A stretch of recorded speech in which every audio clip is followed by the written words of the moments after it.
കവിഞ്ഞൊഴുകുന്ന അനുഗ്രഹത്തിലേക്ക് നിങ്ങൾക്കേവർക്കും സ്വാഗതം. കഴിഞ്ഞ ദിവസം തങ്കു ബ്രദറിൻ്റെ ദൈവരാജ്യത്തെക്കുറിച്ചുള്ള ഒരു സന്ദേശമാണ് നമ്മൾ കേട്ടത്. ഇന്ന് അതിൻ്റെ തുടർന്നുള്ളതായ ഭാഗങ്ങൾ നമ്മൾ കേൾക്കാൻ പോവുകയാണ്. പ്രിയമുള്ളവരെ, ദൈവരാജ്യത്തെ വെളിപ്പെടുത്തുവാനാണ് നമ്മെ കർത്താവ് നിർത്തിയിരിക്കുന്നത്. നമ്മളെ കർത്താവ് ആ രാജ്യത്തിലാക്കി വച്ചിരിക്കുക. ഇരുട്ടിൻ്റെ അധികാരത്തിൽ നിന്ന് നമ്മളെ വിടുവിച്ച് സ്നേഹസ്വരൂപനായ പുത്രൻ്റെ രാജ്യത്തിൽ എന്ന കൊലോസ്യ ലേഖനം പറയുന്നത്, അഥവാ ദൈവരാജ്യത്തിൽ നമ്മളെ കർത്താവ് ആക്കി വച്ചിരിക്കുക. ഇരുട്ടിൻ്റെ രാജ്യമെന്ന് പറഞ്ഞാൽ അവിടെ നിരാശയും ദുഃഖവും തകർച്ചയും, അവിടെ അതായിരുന്നെങ്കിൽ വെളിച്ചത്തിൻ്റെ രാജ്യമെന്ന് പറഞ്ഞാൽ അവിടെ അനുഗ്രഹങ്ങളും വിടുതലുകളും സന്തോഷവും സ്വസ്ഥതയും ഇതെല്ലാം അവിടെ ഉണ്ട്. ആ രാജ്യത്തിൽ കർത്താവ് നമ്മളെ ആക്കി വച്ചിരിക്കുക. എന്നെ കാണുന്ന ലോകം ദൈവരാജ്യം എന്താണെന്ന് പറയും. നമ്മൾ കർത്താവിൻ്റെ ദാസൻ തങ്കു ബ്രദർ പറഞ്ഞ് നമ്മൾ കേട്ടു. നമ്മുടെ ഈ രാജ്യത്തെ വേറെയുള്ള രാജ്യക്കാർക്ക് വെളിപ്പെടുത്തുന്നത് ഇവിടെയുള്ളതായ ആ മനോഹരമായ കാഴ്ചകൾ കാണിച്ച, ഇവിടെ വന്നാൽ അവർക്ക് കാണാൻ കഴിയുന്നതായ, ആസ്വദിക്കാൻ കഴിയുന്നതായ കാര്യങ്ങളെ കാണിച്ചാണ് ലോകരാജ്യങ്ങളിൽ ഇന്ത്യയുടെ അഥവാ നമ്മൾ വസിക്കുന്ന ഈ രാജ്യത്തെ കാണിച്ചു കൊടുക്കുന്നത്. എന്ന് പറഞ്ഞതുപോലെ ദൈവരാജ്യത്തെ ലോകത്തിന് കാണിക്കുവാൻ, പ്രദർശിപ്പിക്കുവാൻ കർത്താവ് തിരഞ്ഞെടുത്തവരാ നിങ്ങളും ഞാൻ. നമ്മുടെ ജീവിതത്തിലെ അനുഗ്രഹം കാണുമ്പോൾ, നമ്മൾ അനുഭവിക്കുന്നതായ സന്തോഷവും സമാധാനവും കാണുമ്പോൾ, നമ്മുടെ ജീവിതത്തിലെ സാമ്പത്തികമായ നന്മകൾ കാണുമ്പോൾ, നമ്മുടെ തലമുറയുടെ ജീവിതത്തിൽ ഉണ്ടാകുന്ന ഉയർച്ച കാണുമ്പോഴാണ് ഈ രാജ്യത്തിലെ ദൈവരാജ്യത്തിലെ അഥവാ ക്രിസ്തുവിൽ ആയാൽ എന്താണ് ലഭിക്കുന്നതെന്ന് ലോകം അറിയുന്നത്.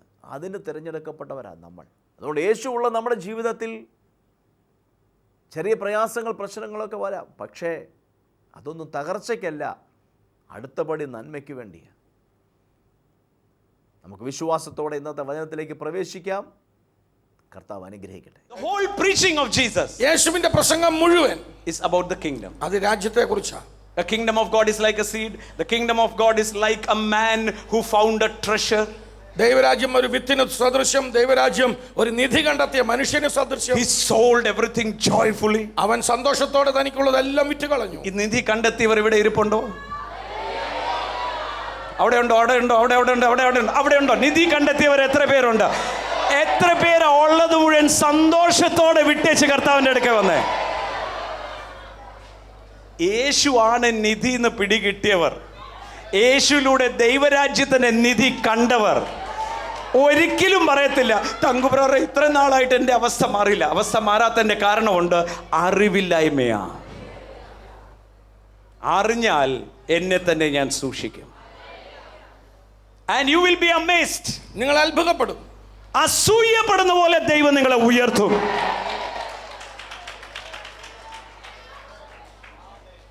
That is why Paul, who is grieved because he is seeing no fruit in the Christians, ആ ക്രിസ്ത്യാനികളെ ആ ഫലം കാണാത്തതിൽ വളരെ ദുഃഖിതനായി പൗലോസ് പറയുന്നു. he says, he who does not love Jesus is accursed. യേശുവിനെ സ്നേഹിക്കാത്തവൻ ശപിക്കപ്പെട്ടവൻ.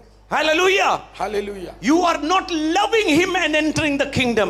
You want things from him in the kingdom. നിങ്ങൾ അവനെ സ്നേഹിക്കുന്നില്ല, രാജ്യത്തിൽ പ്രവേശിക്കുന്നില്ല. നിങ്ങൾക്ക് അവനിൽ നിന്ന് കാര്യങ്ങളാ വേണ്ടത്. That is why Jesus said, അതുകൊണ്ട് യേശു പറഞ്ഞു, unless you are born again, നിങ്ങൾ വീണ്ടും ജനിക്കുന്നില്ല എങ്കിൽ you cannot see the kingdom. ദൈവരാജ്യത്തെ കാണാൻ കഴിയില്ല. Unless you are born of the water and the spirit, എന്നാൽ ആത്മാവിലും ജലത്തിനാലും നിങ്ങൾ വീണ്ടും you cannot enter into the kingdom. ചെയ്യുന്നില്ല എങ്കിൽ നിങ്ങൾക്ക് രാജ്യത്തിൽ പ്രവേശിച്ചവർക്കായി സ്തോത്രം ചെയ്യാം. ഒന്ന് ഉറക്കെ പറഞ്ഞ, രാജ്യത്തിൽ ഞാൻ പ്രവേശിച്ചവനാകിയാൽ എല്ലാം എന്നോട് ചേർക്കപ്പെട്ടുകൊണ്ടേയിരിക്കും. Removing the focus from the kingdom, the devil focuses you into individuals, bitterness, jealousy, pride and things of this world. ദൈവരാജ്യത്തിൽ നിന്ന് നിങ്ങളുടെ ശ്രദ്ധയെ മാറ്റിയിട്ട് പിശാച് വ്യക്തികളിലേക്കും നിങ്ങളുടെ അസൂയകളിലേക്കും വസ്തുവകകളിലേക്കും അങ്ങനെ ഈ ലോകത്തിലെ വേണ്ടാത്ത കാര്യങ്ങളിലേക്ക് നിങ്ങളുടെ ശ്രദ്ധയെ കൊണ്ടുപോകും. But you have the kingdom within you. എന്നാൽ നിങ്ങളുടെ ഉള്ളിൽ ഒരു രാജ്യമുണ്ട്. That is why when the Pharisees, they got excited to hear about something new. അതുകൊണ്ടാണ് പരീശന്മാർ ഈ പുതിയ കാര്യം കേട്ടപ്പോൾ അവർ വളരെ ഉത്സാഹത്തിൽ. And so they asked Jesus. അവർ യേശുവിനോട് ചോദിച്ചു. Read Luke 17:21. ലൂക്കോസ് 17:20.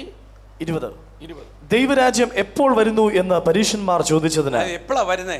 ദൈവരാജ്യം കാണത്തക്കവണ്ണമല്ല വരുന്നത്. ദൈവരാജ്യം കാണത്തക്കവണ്ണമല്ല വരുന്നത്. നിങ്ങൾ ഉദ്ദേശിക്കുന്നത് പോലെ ഭൂമിയിൽ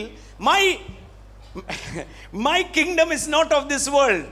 എന്റെ രാജ്യം ഈ ലോകത്തിന്റെ ഐഹികമല്ല. You cannot see it. നിങ്ങൾക്കത് കാണാൻ കഴിയില്ല. You cannot observe it. നിങ്ങൾക്കത് ശ്രദ്ധിക്കാൻ കഴിയില്ല. Because it is unseen. കാരണം അത് അദൃശ്യമാണ്. Why? എന്തുകൊണ്ട്? Read it. ഇതാ ഇവിടെയെന്നും അതാ അവിടെയെന്നും പറയുകയുമില്ല. കാര്യം അത് കാണാൻ മേല. ദൈവരാജ്യം ആർക്ക് കേട്ടാലും ഇതിനകത്ത് കയറാൻ തോന്നുന്നില്ലേ? കയറാൻ തോന്നുമില്ലയോ? ഇപ്പൊ ഞാൻ ഒരാളോട് പറയാ യേശുവിൽ വിശ്വസിക്കുക, അവർ പറയും. ഇപ്പൊ ഞാൻ പറയാം യേശുവിൽ വിശ്വസിച്ചാൽ നീ ഒരു രാജ്യത്തിന്റെ അവകാശിയാകുക. രാജ്യത്തിലെ സംഭവങ്ങൾ ഇതൊക്കെയാ എന്ന് പറയുമ്പോൾ അവർ പറയുന്നത് എന്താ? അല്ല, ഇന്ത്യയിലെ എയർപോർട്ട് കാണിച്ചോണ്ട് ഇത് നല്ല എയർപോർട്ടാന്ന് പറഞ്ഞാൽ വലിയൊരു ഇന്ത്യയിൽ വരുമോ? അതേ സമയത്ത് മൂന്നാറിലെ സീനറി കാണിച്ചാൽ ഓ ഇതെവിടെയാ, ഇത് മൂന്നാർ എന്ന് പറയും. എങ്ങനെ വരാം? പോർട്ട് വഴി വരാം. ബോംബെ എയർപോർട്ടിൽ ഇറങ്ങി യാത്ര ചെയ്യണം എന്ന് പറഞ്ഞാലോ അവർ പറയും മൂന്നാർ എനിക്ക് പോകണമെന്ന് പറയും. അത് തന്നെയാ യേശുവാ രാജ്യത്തിൻ്റെ വാതിൽ. യേശുവിൽ അല്ലാതെ ഈ രാജ്യത്തിലോട്ട് പ്രവേശനമില്ല. ചേർന്ന് കർത്താവിനെ സ്തോത്രം ചെയ്താട്ടെ. So the Pharisees were wondering. പരീശന്മാർ അത്ഭുതപ്പെടുകയാ. Kingdom, രാജ്യം, ദൈവരാജ്യം ഒരു ഒരുക്കിയ മനുഷ്യനെ പോലെ. ദൈവരാജ്യം വിരുന്നൊരുക്കിയ മനുഷ്യൻ. ഓ ഇത് വിരുന്നാണോ? ദൈവരാജ്യം നിധി കണ്ടെത്തിയ മനുഷ്യനെ പോലെ. ഓ ദൈവരാജ്യം ഒരു ചെറിയ ഒരു പിണ്ടം മാവിനകത്ത് ഇത്ര ഇട്ടാൽ മതി, മുഴുവൻ മാവിനെ പിണ്ടമാ എന്ന് പറഞ്ഞാൽ എൻ്റെ അകത്ത് ദൈവരാജ്യം എവിടെ വീണാലും എൻ്റെ ജീവിതത്തിലെ എല്ലാ അറയിലും ശൂന്യത മാറി നിറയുവാൻ തുടങ്ങും. ഉള്ളതല്ല, അതിനേക്കാളും വലിയ രീതിയിൽ ഞാൻ പൊങ്ങി വരും. ഉറക്കെ പറഞ്ഞ് ഞാൻ ഉയർച്ച തന്നെ. Hallelujah. That is why in Luke 7. ദൈവരാജ്യം എപ്പോൾ വരുന്നു എന്ന് പരീശന്മാർ ചോദിച്ചതിന് ദൈവരാജ്യം കാണത്തക്കവണ്ണമല്ല വരുന്നത്. ഇതാ ഇവിടെയെന്നും അതാ അവിടെയെന്നും പറയുകയുമില്ല. ദൈവരാജ്യം നിങ്ങളുടെ ഇടയിൽ തന്നെ ഉണ്ടല്ലോ. ദൈവരാജ്യം നിങ്ങളുടെ ഇടയിൽ തന്നെ ഉണ്ടല്ലോ എന്ന് അവൻ ഉത്തരം പറഞ്ഞു. ഹല്ലേലൂയ. ദൈവരാജ്യം എവിടെ ഇരിപ്പുണ്ട്? നിങ്ങളുടെ. ആരാത്? ആരോടെ ചോദിച്ചത്? ആരാ മറുപടി പറയുന്നേ? നിങ്ങളുടെ ഇടയിൽ തന്നെ നിപ്പുണ്ട് ദൈവരാജ്യം. നിങ്ങൾക്ക് കാണാൻ പറ്റുന്നില്ല, അത് കണ്ട ഒബ്സർവേഷനിൽ കാണത്തില്ല. അതെ ഇതാ ദൈവരാജ്യം. ഹല്ലേലൂയ. ആ മഹത്വത്തിന്റെ പ്രത്യാശ ഇന്ന്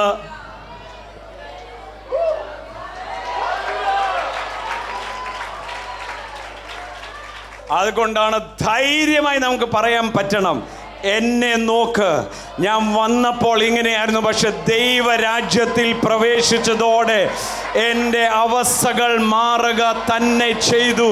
ആർത്തു വിളിച്ചൊന്ന് കർത്താവിനെ സ്തോത്രം ചെയ്തേ. Hallelujah. That is why Romans 14:17. അതുകൊണ്ടാണ് റോമലേഖനം 14:17 വായിച്ചേ. ദൈവരാജ്യം ഭക്ഷണവും പാനീയവും. ദൈവരാജ്യം ഭക്ഷണവും പാനീയവുമല്ല, നീതിയും സമാധാനവും. നീതി സമാധാനവും. അവന്റെ നീതി. ദൈവരാജ്യത്തിലെ യോഗ്യത എന്താ? What is the qualification? എന്താണ് അതിനുള്ള യോഗ്യത? റൈറ്റിയസ്നെസ്, നീതി. മീനിങ്, അതിന്റെ അർത്ഥം right standing with God to be in the kingdom. ദൈവത്തോട് ചേർന്ന് രാജ്യത്തിൽ ചേർന്ന് നിൽക്കാനുള്ള അവകാശം. Hallelujah. What is righteousness? എന്താകുന്നു നീതി? Right standing with God. ദൈവത്തോട് ചേർന്ന് നിൽക്കുന്നത്. To be in the kingdom. അങ്ങനെ രാജ്യത്തിലാകുക. Hallelujah. Jesus said. യേശു പറഞ്ഞു. Look, the Bible says in Romans 14:17. വേദപുസ്തകം റോമർ 14:17. ദൈവരാജ്യം ഭക്ഷണവും പാനീയവുമല്ല, നീതിയും സമാധാനവും. സമാധാനവും പരിശുദ്ധാത്മാവിൽ സന്തോഷവുമത്രേ. പരിശുദ്ധാത്മാവിൽ സന്തോഷമത്രേ. അവിടെ കൊണ്ട് നമ്മൾ അവസാനിപ്പിക്കുക. അടുത്ത വാക്യം കൂടെ ഒന്ന് വായിച്ചേ. അതിൽ ക്രിസ്തുവിനെ സേവിക്കുന്നവൻ. അതിൽ ക്രിസ്തുവിനെ സേവിക്കുന്നവൻ എന്ന് പറഞ്ഞാൽ രാജാവിന്റെ പിന്നാലെ രാജാവിനെ സ്നേഹിച്ച് നടക്കുന്നവൻ. അതാ പൗലോസ് പറഞ്ഞത്, കർത്താവിനെ സ്നേഹിക്കാത്തവൻ ശപിക്കപ്പെട്ടവനാണ് എന്ന് പറഞ്ഞാൽ ശപിക്കുകയല്ല, ഈ അനുഗ്രഹത്തിൽ നിന്നും മാറി നിൽക്കുക. എനിക്ക് കിട്ടിയില്ല.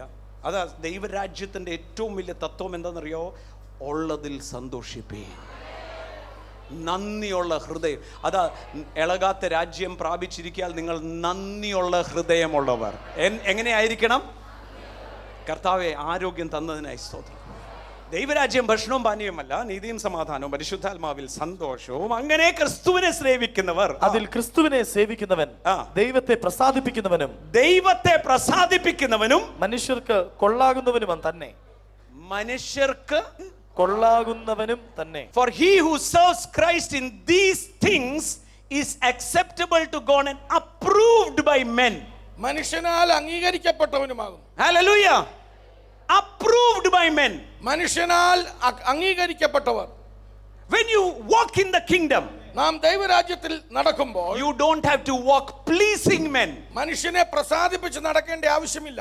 Walk in Christ. ക്രിസ്തുവിൽ നടക്കാം. And you will be approved by men. മനുഷ്യർ നിന്നെ അംഗീകരിക്കും. Don't look at the approval of men to do something. മനുഷ്യരുടെ അംഗീകാരത്തിന് വേണ്ടി നിങ്ങൾ നോക്കണ്ട എന്തെങ്കിലും ചെയ്യുമ്പോൾ. അവരൊക്കെ നല്ലതെന്ന് പറയാനായിട്ട് ഒന്നും ചെയ്യണ്ട. ദൈവരാജ്യത്തിൽ ഒന്ന് വസിച്ചേ, ദൈവത്തെ ഒന്ന് ആരാധിച്ചേ, ദൈവത്തെ ഒന്ന് ശുശ്രൂഷിച്ചേ, ദൈവരാജ്യത്തിന്റെ തത്വത്തിൽ you will be approved by men. നീ മനുഷ്യരാൽ അംഗീകരിക്കപ്പെടും. The ability to be in the kingdom is righteousness. ഈ രാജ്യത്താകുവാനുള്ള ആ യോഗ്യത അത് നീതിയാണ്. Ephesians chapter 5. അതുകൊണ്ട് എഫേസ്യ ലേഖനം 5-ാം അധ്യായം. You can read from 1 onwards. 1-ാമത്തെ വാക്യം വായിച്ചേ. ആകയാൽ പ്രിയമക്കൾ എന്ന പോലെ ദൈവത്തെ അനുകരിപ്പിൻ. ക്രിസ്തു നിങ്ങളെ സ്നേഹിച്ച് നമുക്ക് വേണ്ടി തന്നെത്താൻ ദൈവത്തിന് സൗരഭ്യവാസനയായ വഴിപാടും യാഗവുമായി അർപ്പിച്ചതുപോലെ സ്നേഹത്തിൽ നടപ്പിൻ. നിങ്ങൾ എന്ത് ചെയ്യണം? കാര്യം, ഇരുട്ടിന്റെ അധികാരത്തിൽ നിന്നും സ്നേഹസ്വരൂപനായ പുത്രന്റെ രാജ്യത്തിൽ നമ്മൾ മാറ്റപ്പെട്ടവരാ. ഈ രാജ്യത്തിന്റെ നിയമം എന്താ? സ്നേഹം. ഹല്ലേലൂയ. വായിച്ചോ.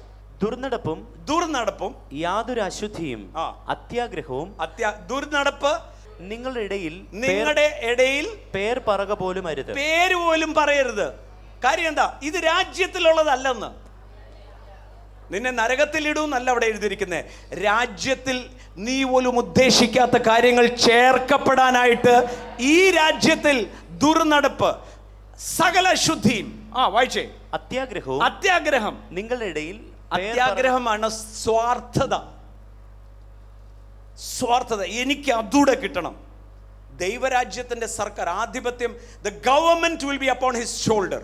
ആധിപത്യം അവന്റെ തോളിന്മേലാണ്. The government of Jesus, യേശുവിന്റെ ആധിപത്യം, which is the government of God, അത് ദൈവത്തിന്റെ ഭരണമാണ്. it is not taking from others, it is giving. അത് മറ്റാരിൽ നിന്നും എടുക്കുന്നതല്ല, അത് കൊടുക്കുന്നതാണ്. Hallelujah. Hallelujah. It is not that one becomes rich, everyone becomes the same. അത് ഏതെങ്കിലും ഒരാൾ മാത്രം സമ്പന്നനാകുന്നതല്ല, എല്ലാവരും സമ്പന്നന്മാരാകുന്നു. Hallelujah. Hallelujah. The Bible says, go ahead. വേദപുസ്തകം പറയാം, അങ്ങനെയാകുന്നു വിശുദ്ധന്മാർക്ക് ഉചിതം.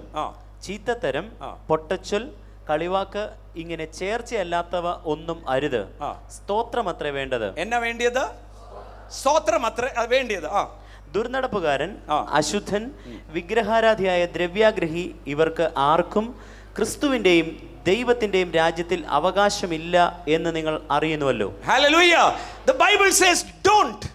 വേദപുസ്തകം പറയുന്നു അരുത്. Why? എന്തുകൊണ്ട്? So that you can inherit the kingdom of God. ദൈവരാജ്യത്തെ നിങ്ങൾക്ക് അവകാശമായി ലഭിക്കുവാൻ. And this inheritance comes out of his righteousness. ഈ അവകാശം അവന്റെ നീതിയിൽ നിന്ന് വരുന്നു. Hallelujah. Hallelujah. Now go to Romans chapter 10. ഇപ്പോൾ നമുക്ക് റോമാലേഖനം 10-ാം അധ്യായത്തിലേക്ക് പോകാം. Hallelujah. And verse 3 onwards. അതിന്റെ 3-ാമത്തെ വാക്യം തൊട്ട്. അവർ ദൈവത്തിന്റെ നീതി അറിയാതെ അവർ ദൈവത്തിന്റെ because they were ignorant of God's righteousness. ദൈവത്തിന്റെ നീതിയെ കുറിച്ച് അവർക്ക് അറിവില്ലായ്മ. What did Jesus say? എന്താണ് യേശു പറഞ്ഞത്? Seek the kingdom and his righteousness. മുൻപേ അവന്റെ രാജ്യവും അവന്റെ നീതിയും അന്വേഷിപ്പീൻ. Hallelujah. Hallelujah. They cannot enter into this because they are trying to establish their righteousness. അവരുടെ നീതി സ്ഥാപിക്കുവാൻ അവർ നോക്കിയത് കൊണ്ട് അവർക്ക് പറ്റുന്നില്ല അകത്തേക്ക് പ്രവേശിക്കുവാൻ. Come on, read it. അവർ ദൈവത്തിന്റെ നീതി അറിയാതെ അവർ ദൈവത്തിന്റെ നീതി അറിയാതെ സ്വന്തം നീതി സ്ഥാപിപ്പാൻ അന്വേഷിച്ചുകൊണ്ട് അവരെന്ത് ചെയ്തുകൊണ്ടിരിക്കുക? അതുകൊണ്ട് യേശു പരീശന്മാരെ നോക്കി പറഞ്ഞ, നിങ്ങൾ സ്വന്തം നീതി നോക്കാൻ നോക്കുക. നിങ്ങൾ മനുഷ്യരെയും കയറ്റത്തില്ല, നിങ്ങളും കയറത്തില്ല. ദൈവത്തിന്റെ നീതി യേശുവാ. യേശുവിൽ നമ്മൾ നീതിയാ ദൈവത്തിന്റെ. വായിച്ചേ. വിശ്വസിക്കുന്ന ഏവനും നീതി ലഭിപ്പാൻ ക്രിസ്തു ന്യായപ്രമാണത്തിന്റെ അവസാനമാകുന്നു. ന്യായപ്രമാണത്തിന് ഒരിക്കലും ഈ നീതി തരാൻ പറ്റത്തില്ല. ക്രിസ്തുവാ ന്യായപ്രമാണത്തിന്റെ അവസാനം. ഉറക്കെ പറഞ്ഞു, ക്രിസ്തുവാ ന്യായപ്രമാണത്തിന്റെ. ന്യായപ്രമാണം എന്ന് പറഞ്ഞാൽ എന്റെ കൽപ്പനകൾ, പ്രമാണങ്ങൾ. അവരെന്ത് ചെയ്തുകൊണ്ടിരിക്കുക? They want to establish their righteousness by obeying the law. അവർ ന്യായപ്രമാണത്തെ അനുസരിച്ചുകൊണ്ട് അവരുടെ നീതി സ്ഥാപിക്കുവാൻ ശ്രമിച്ചു. But they are not ready to accept the righteousness which is in Christ. ക്രിസ്തുവിലുള്ള ആ നീതി സ്വീകരിക്കാൻ അവർ തയ്യാറായില്ല. Hallelujah. Hallelujah. Christ is the end of the law. ക്രിസ്തുവാണ് ന്യായപ്രമാണത്തിന്റെ അവസാനം. വായിച്ചോ. ന്യായപ്രമാണത്തിലുള്ള നീതി സംബന്ധിച്ച് അത് ചെയ്ത മനുഷ്യൻ, ന്യായപ്രമാണത്തിന്റെ നീതി എന്താ പറയുന്നേ?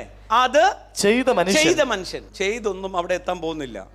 അത് ചെയ്യുന്ന മനുഷ്യൻ അതിനാൽ ജീവിക്കും എന്ന് മോശ എഴുതിയിരിക്കുന്നു. എന്ന് ആരെഴുതി? മോശ. വിശ്വാസത്താലുള്ള നീതിയോ ഇവണ്ണം പറയുന്നു, ക്രിസ്തുവിനെ ഇറക്കണം എന്ന് വിചാരിച്ച് ആർ സ്വർഗത്തിൽ കയറുമെന്നോ, ക്രിസ്തുവിനെ മനുഷ്യരുടെ ഇടയിൽ നിന്ന് കയറ്റണം എന്ന് വിചാരിച്ച് ആർ പാതാളത്തിൽ ഇറങ്ങുമെന്നോ നിന്റെ ഹൃദയത്തിൽ പറയരുത്. നിന്റെ ഹൃദയത്തിൽ എന്ത് ചെയ്യണ്ട? പറയരുത്. എങ്ങനെ ഈ രാജ്യത്തിൽ പ്രവേശിക്കുക? How can these things be added to you? What should I do? Don't say in your heart. ഇത് ലഭിക്കുവാൻ ഞാൻ എന്ത് ചെയ്യണമെന്ന് നീ ഹൃദയത്തിൽ പറയരുത്. But read. എന്നാൽ അതെന്തു പറയുന്നു? വചനം നിനക്ക് സമീപമായി നിന്റെ വായിലും നിന്റെ ഹൃദയത്തിലും ഇരിക്കുന്നു. It is right near you. അത് നിന്നോട് ചേർന്നിരിക്കുന്നു. അത് ഞങ്ങൾ പ്രസംഗിക്കുന്ന വിശ്വാസ വചനം തന്നെ. അത് ഞങ്ങൾ പ്രസംഗിക്കുന്ന വിശ്വാസ വചനം തന്നെ. അവിടെ ഒരു കൈ വെച്ചിട്ട് ഒറ്റ വാക്യം വായിക്കാം. റോമർ 1:17 16 ചേർന്ന് വായിച്ചു. സുവിശേഷത്തെ കുറിച്ച് എനിക്ക് ലജ്ജയില്ല. വിശ്വസിക്കുന്ന ഏവനും ആദ്യം യഹൂദനും പിന്നെ യവനനും അത് രക്ഷയ്ക്കായി ദൈവശക്തിയാകുന്നുവല്ലോ. അതിനാൽ ദൈവത്തിന്റെ നീതി വിശ്വാസം ഹേതുവായും വിശ്വാസത്തിനായി കൊണ്ടും വെളിപ്പെടുന്നു. എന്താ അവിടെ വെളിപ്പെടുന്നത്? ദൈവത്തിന്റെ നീതി. The gospel is the power of God. സുവിശേഷം ദൈവശക്തി അത്രേ. Is the power. അത് ആകുന്നു എന്ന് പറഞ്ഞാൽ എന്താ? ഈ 2000 വർഷം ആയാലും മുന്നോട്ടും ഇത് തന്നെയായിരിക്കും ദൈവശക്തി. ഇതിന്റെ ശക്തി കുറയാൻ പോകുന്നില്ലെന്ന്. Is the power of God. അത് ദൈവശക്തി ആകുന്നു. Why? Because the righteousness of God is revealed in the gospel. സുവിശേഷത്തിൽ ദൈവത്തിന്റെ നീതി വെളിപ്പെടുകയാണ്. That is all Paul is saying. അതുകൊണ്ടാണ് പൗലോസ് പറയുന്നത്, the gospel which revealed the righteousness. Read it, Romans 10. റോമാലേഖനം 10-ാം അധ്യായത്തിലുണ്ട്. എന്നാൽ അതെന്തു പറയുന്നു? വചനം നിനക്ക് സമീപമായി നിന്റെ വായിലും നിന്റെ ഹൃദയത്തിലും ഇരിക്കുന്നു. അത് ഞങ്ങൾ പ്രസംഗിക്കുന്ന വിശ്വാസ വചനം തന്നെ. യേശുവിനെ കർത്താവെന്ന് വായ്കൊണ്ട് ഏറ്റുപറയുകയും വായിക്കൊണ്ട് ഏറ്റുപറയുകയും യേശുവാണ് എന്റെ രാജാവ്, യേശുവാണ് എന്റെ കർത്താവെന്ന് വായിക്കൊണ്ട് ഏറ്റുപറയുകയും ദൈവം അവനെ മരിച്ചവരിൽ നിന്ന് ഉയർത്തെഴുന്നേൽപ്പിച്ചു. യേശു ഉയർത്തെഴുന്നേറ്റത് കൊണ്ട് എനിക്ക് പാപമോചനം കിട്ടി, ഞാൻ നീതിമാൻ എന്ന് ഹൃദയം കൊണ്ട് വിശ്വസിക്കുകയും ചെയ്താൽ നീ രക്ഷിക്കപ്പെടും. നിന്റെ അവസ്ഥ മാറും.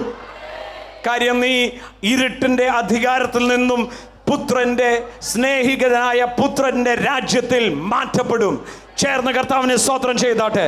ബൈ യുവർ ഹാർട്ട്, ഹൃദയം കൊണ്ട് നീതിക്കായി വിശ്വസിക്കുകയും, you believe that you are righteous. വായ് കൊണ്ട് രക്ഷയ്ക്കായി ഏറ്റുപറയുകയും ചെയ്യും. Righteousness in belief, വിശ്വാസത്തിലുള്ള നീതി. that you believe. നിങ്ങൾ വിശ്വസിക്കുന്നു. Now I can be in the kingdom. ഇനിയിപ്പോൾ ഞാൻ ദൈവരാജ്യത്തിൽ, I am not inferior. ഞാനിപ്പോൾ കുറഞ്ഞവനല്ല. Hallelujah. ഹല്ലേലൂയ. ആരോഗ്യം എനിക്ക് അവകാശമാണ്. ആമേൻ. ഉയർച്ച എൻ്റെ അവകാശമാണ്. ഞാൻ വായ്പ വാങ്ങത്തില്ല, കൊടുക്കുന്നവനാ, എൻ്റെ അവകാശമാണ്. That is the righteousness. Hallelujah. Hallelujah. By the heart one believes for righteousness. ഒരുവൻ ഹൃദയം കൊണ്ട് വിശ്വസിക്കുമ്പോൾ, ഹൃദയം കൊണ്ട് നീതിക്കായി വിശ്വസിക്കുകയും വായ് കൊണ്ട് രക്ഷയ്ക്കായി വായ് കൊണ്ട് അവസ്ഥ മാറ്റാൻ ഏറ്റുപറയുകയും ചെയ്യുന്നു. Hallelujah. എന്നിട്ടാ പറയുന്നേ, വായിച്ചേ. അവനിൽ വിശ്വസിക്കുന്നവൻ ഒരുത്തനും ലജ്ജിച്ചു പോകയില്ല. അവനിൽ വിശ്വസിച്ചവൻ ഒരുവനും ലജ്ജിച്ച് പോകത്തില്ല. കാരണം അവൻ ലോകത്തിന്റെ നിയമത്തിലല്ല, ഉന്നതമായ ദൈവരാജ്യത്തിലേക്ക് മാറ്റപ്പെടുക. ചേർന്ന് കർത്താവിനെ സ്തോത്രം ചെയ്താട്ടെ. അവനിൽ വിശ്വസിക്കുന്നവൻ ഒരു നാളും ലജ്ജിച്ചു പോകത്തില്ല. വായിച്ചേ. എന്ന് തിരുവെഴുത്തിൽ അരുളി ചെയ്യുന്നുവല്ലോ. എന്ന തിരുവെഴുത്തിൽ ദൈവരാജ്യത്തിൽ അത് അരുളി ചെയ്തിരിക്കുക. യഹൂദനെന്നും യവനനെന്നും വ്യത്യാസമില്ല. എല്ലാവർക്കും കർത്താവ് ഒരുവൻ തന്നെ. എല്ലാവർക്കും രാജാവ് ഒരുത്തൻ തന്നെയാ, യേശു തന്നെയാ. അവൻ തന്നെ വിളിച്ചപേക്ഷിക്കുന്ന ഏവർക്കും, ചിലർക്കല്ല ഏവർക്കും. എത്ര പേർ പറയും ആ ഏവർക്കും ഞാനുമുണ്ട്? ഞാൻ എൻ്റെ രാജാവിന്റെ നാമത്തെ വിളിച്ചപേക്ഷിക്കുമ്പോൾ ഞാൻ എൻ്റെ പൗരത്വമാ വിളിച്ചു പറയുന്നേ. ഈ രാജ്യം സമ്പന്നതയുടെ രാജ്യമാ. ആ നാമത്തെ ഉറച്ചു വായിച്ചോ. കർത്താവിന്റെ നാമത്തെ വിളിച്ചപേക്ഷിക്കുന്ന ഏവനും രക്ഷിക്കപ്പെടുന്നു. ഏവന്റെ അവസ്ഥ മാറും. അവിടെ സോൺ അല്ല എഴുതിയിരിക്കുന്നത്, സോസോന. നിത്യജീവനല്ല അവിടെ എഴുതിയിരിക്കുന്നത്. സോ എന്ന് പറയുന്ന ജീവൻ, അതാ യേശു പറഞ്ഞ ജീവൻ. സോസോ എന്ന് പറയുന്നാൽ അവസ്ഥ മാറും. നരകത്തിൽ പോകേണ്ടിയവൻ സ്വർഗത്തിലേക്ക് പോകും. രോഗിയാണ് അവൻ സൗഖ്യമാകും. തകർന്നിരിക്കുന്നവൻ പണിയപ്പെടും. ഹല്ലേലൂയ.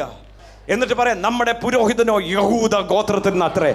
എന്നിട്ട് പറയാണ്, he stands as a surety. അവൻ നമുക്ക് ഒരു ഉറപ്പായിട്ട് നിൽക്കുകയാണ്. That he can save the uttermost who comes through him to God. ഏത് തകർന്നവനെയും അവനിൽ കൂടെ ദൈവത്തിലേക്ക് പ്രവേശിക്കുമ്പോൾ, ഏത് തകർന്നവനെയും അവനിലൂടെ ദൈവത്തിന്റെ അടുക്കൽ വരുന്നവനെ രക്ഷിപ്പാൻ അവൻ ശക്തനാ. ചേർന്ന് കർത്താവിനെ സ്തോത്രം ചെയ്താട്ടെ. നമുക്കൊരു നിമിഷം പ്രാർത്ഥിക്കാം. തകർച്ച, പ്രശ്നങ്ങൾ, പ്രയാസങ്ങൾ എന്തെങ്കിലും ഉണ്ടെങ്കിൽ അതെല്ലാം കർത്താവിൻ്റെ കയ്യിലൊന്ന് ഏൽപ്പിച്ചു കൊടുത്ത് കണ്ണുകൾ അടച്ച് വിശ്വാസത്തോടെ ഒന്ന് പ്രാർത്ഥിച്ച്, കർത്താവേ, ഞങ്ങൾ ഒരുമിച്ച് ചേർന്ന് പ്രാർത്ഥിക്കുന്നു. യേശുവേ, ഇന്ന് ഞങ്ങളെ ഓരോരുത്തരെയും ഈ ദിവസങ്ങളിൽ അവിടുന്ന് കേൾപ്പിച്ചല്ലോ, ഞങ്ങൾ ദൈവരാജ്യത്തിൽ വസിക്കുന്നവരാണെന്ന്.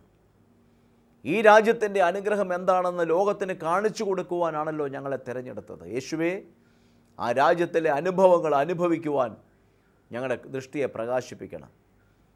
ആ രാജ്യത്തിലെ നന്മകൾ ആസ്വദിക്കുവാൻ അവിടുന്ന് ഞങ്ങളെ സഹായിക്കണം. ഞങ്ങളെ കാണുന്നവർ യേശു അനുഗ്രഹിക്കുന്നവനാണെന്ന് പറയുവാൻ ഇടയാക്കണമേ. യേശുവിൻ്റെ നാമത്തിൽ ഇന്ന് പല പ്രയാസങ്ങളാൽ ഭാരപ്പെട്ട് കേൾക്കുന്നവരുണ്ട്. യേശുവിൻ്റെ നാമത്തിൽ അവരുടെയൊക്കെ ജീവിതത്തിൽ വലിയ വിടുതലുകൾ സംഭവിക്കട്ടെ, അത്ഭുതങ്ങൾ സംഭവിക്കട്ടെ. സമാധാനമില്ലാതെ കേൾക്കുന്നവരുണ്ട്, സമാധാനമുള്ള ഭവനത്തിൽ വരട്ടെ. സാമ്പത്തികമായി തകർന്നവരെ കേൾക്കുന്നുണ്ട്, വഴികൾ തുറക്കട്ടെ, സമൃദ്ധി വരട്ടെ. ശാരീരികമായിട്ടുള്ള എല്ലാ ബുദ്ധിമുട്ടുകളും മാറട്ടെ. നശിച്ചുകൊണ്ടിരിക്കുന്ന അവയവങ്ങൾക്ക് പകരം പുതിയവ സൃഷ്ടിക്കപ്പെടട്ടെ. യേശുവിൻ്റെ നാമത്തിൽ അസ്ഥികളുടെ രോഗങ്ങൾ സൗഖ്യമാകട്ടെ. ഇനി എഴുന്നേറ്റ് നടക്കത്തില്ല എന്ന് പറഞ്ഞ വ്യക്തി ഇപ്പോൾ തന്നെ യേശുവിൻ്റെ നാമത്തിൽ എഴുന്നേൽക്കട്ടെ എന്ന് കൽപ്പിക്കുന്നു. അസ്ഥിക്കിടയിൽ ഞരമ്പ് ചുറ്റി പ്രയാസം അനുഭവിക്കുന്ന, വേദന അനുഭവിക്കുന്ന വ്യക്തി സൗഖ്യമാകട്ടെ. ഹാർട്ടിൻ്റെ ബ്ലോക്കുകൾ സൗഖ്യമാകട്ടെ. ക്യാൻസറുകൾ സൗഖ്യമാകട്ടെ. അലർജി രോഗങ്ങൾ സൗഖ്യമാകട്ടെ. മുടികൊഴിച്ചിൽ സൗഖ്യമാകട്ടെ. യേശുവിൻ്റെ നാമത്തിൽ കർത്താവെ, കരം തൊട്ട് വിടുവിച്ചിരിക്കാൻ നന്ദി, സൗഖ്യമാക്കിയിരിക്കാൻ നന്ദി. അവിടെ ഉള്ളിൽ വലിയൊരു ധൈര്യ ഉറപ്പ് നൽകിയിരിക്കുക. സ്തോത്രം. പ്രാർത്ഥന കേട്ട കൃപയ്ക്കായി നന്ദി. യേശുവിൻ്റെ നാമത്തിൽ തന്നെ ആമേൻ. കർത്താവ് നിങ്ങളെ ധാരാളമായി അനുഗ്രഹിക്കട്ടെ. നിങ്ങളെ, നിങ്ങളുടെ കുടുംബത്തെയും ദൈവരാജ്യത്തിൻ്റെ പ്രദർശനമായിട്ട് ഈ നാളുകളിൽ കർത്താവ് നിർത്തട്ടെ. God bless you.